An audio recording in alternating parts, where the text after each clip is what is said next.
Welcome to my YouTube channel. My dear students, आज हम इस वीडियो में एक्सरसाइज 8.1 का क्वेश्चन थर्ड सॉल्व करेंगे और ये न्यू एनसीईआरटी बुक से लिया गया है।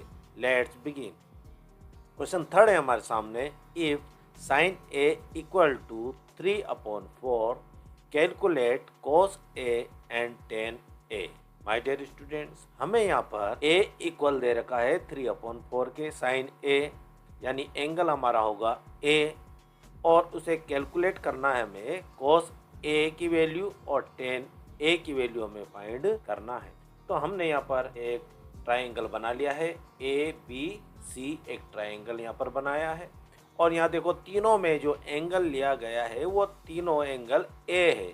तो हम यहाँ पर देखो इसका जो भी रेशियो है हम एंगल ए को लेकर इसका रेशियो हम फाइंड करेंगे। cos a का रेशियो और tan का रेशियो हमें फाइंड करना है। तो हम यहाँ पर एंगल यहाँ पर ए ले लेते हैं, ये एंगल ए हो गया। अब यहाँ पर देखो ये जो एंगल ए के आगे ए के सामने होता है परपेंडिकुलर, जो हम पी से लिख लेते हैं, और इसके पास में जो साइड होती है एंगल जो हमारा थीटा होता है वो एंगल के सही पास वाली जो साइड होती है वो बेस होती है, ये बेस होगी। और 90 डिग्री के सही ऑपोजिट साइड में जो ये साइड होगी वो हाइपोटेन्यूज होती है, जिसे हम लिख लेते हैं एच।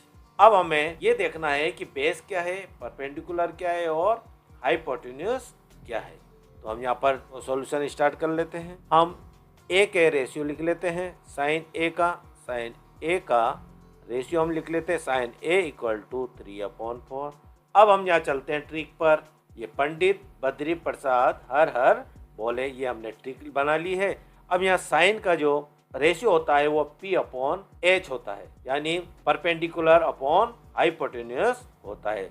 तो यहाँ पर लिख लेते हैं इक्वल टू, ये P हो गया और ये हो गया H। तो हम यहाँ पर लिख लेते हैं P इक्वल टू 3 और H इक्वल टू 4 हो गया। अब हम यहाँ पर भी लिख लेते हैं इसको। P हमें दे रखा है, P इक्वल टू हो गया हमारे पास 3 और हाइपोटेन्यूज हो गया हमारे पास वो है 4। अब हम cos और tan का हम रेशियो है वो निकालेंगे।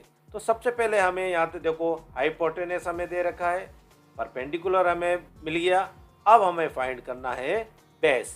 तो तीनों साइड हमें फाइंड करना होगा। तो इस तीनों साइड को हम फाइंड करने के लिए अब हम क्या करते हैं, पाइथागोरस थ्योरम लगाते हैं। तो पाइथागोरस थ्योरम यहाँ पर लगा लेते हैं बाय पाइथागोरस थ्योरम। इसका फॉर्मूला भी हम यहाँ पर लिख लेते हैं। पाइथागोरस थ्योरम का H square equal to base square plus P square, तो H square plus B square plus P square. अब हम इसकी वैल्यूज पुट कर लेते हैं। तो एच स्क्वायर हमें दे रखा है, यहाँ पर एच इक्वल टू 4 दे रखा है, तो हम यहाँ पर 4 लगा लेते हैं और इसका स्क्वायर है तो स्क्वायर हम कर लेते हैं। इक्वल टू बेस हमें नहीं दिया गया, बेस हमें एसिटीज यहाँ पर लिख लेते हैं बी स्क्वायर प्लस पी हमें दे दिया है यहाँ पर 3, तो 3 और ये लगा लिया हमने स्क्वायर। 4 का हम स्क्वायर बनाते हैं, 4 4 जा 16, यानी 4 को 4 से मल्टीप्लाई कर लेंगे तो 16 हो जाएगा। इक्वल टू बी हमें फाइंड करना है बी स्क्वायर, तो बी स्क्वायर हम एसिटीज लिख लेते हैं, प्लस का प्लस 3 का हम स्क्वायर कर लेते हैं, तो 3 3 जा 9 हो जाता है, ये 9 हो गया। 16 हम एसिटीज लिख लेते हैं और ये 9 को हम लेफ्ट हैंड साइड भेजते हैं, तो प्लस का है माइनस में हो जाएगा, माइनस का 9 इक्वल टू बी स्क्वायर। अब 16 में से हम 9 सेपरेट करेंगे तो हमें मिलेगा 7 मिला इक्वल टू बी स्क्वायर।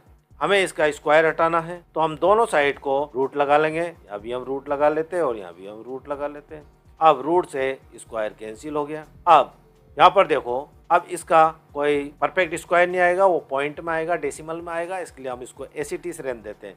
तो √7 equal to B equal to √7 आ गया। तो बेस की जो वैल्यू आ गया हमें √7 आ गई, तो हम यहाँ पर लिख लेते हैं √7।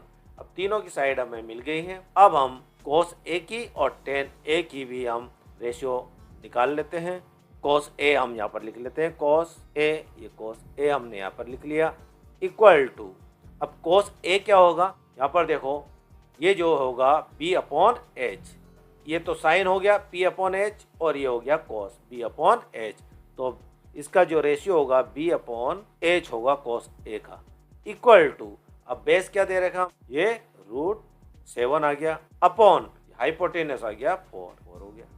अब ले लेते हैं हम tan a, ये tan a इक्वल टू, ये क्या है, tan a ये p अपॉन b यानी परपेंडिकुलर अपॉन बेस, तो हम लिख लेते हैं p अपॉन b। तो p की वैल्यू आई हमारे पास ये 3 होगी, p की वैल्यू अपॉन b की वैल्यू है √7, ये √7। तो इस तरह से हमने cos a और tan a का रेशियो हमने यहाँ पर लिख लिया और हमसे यही पूछा गया था। और इसी के साथ ये जो क्वेश्चन 3 है कंप्लीट होता है। Thank you very much for watching.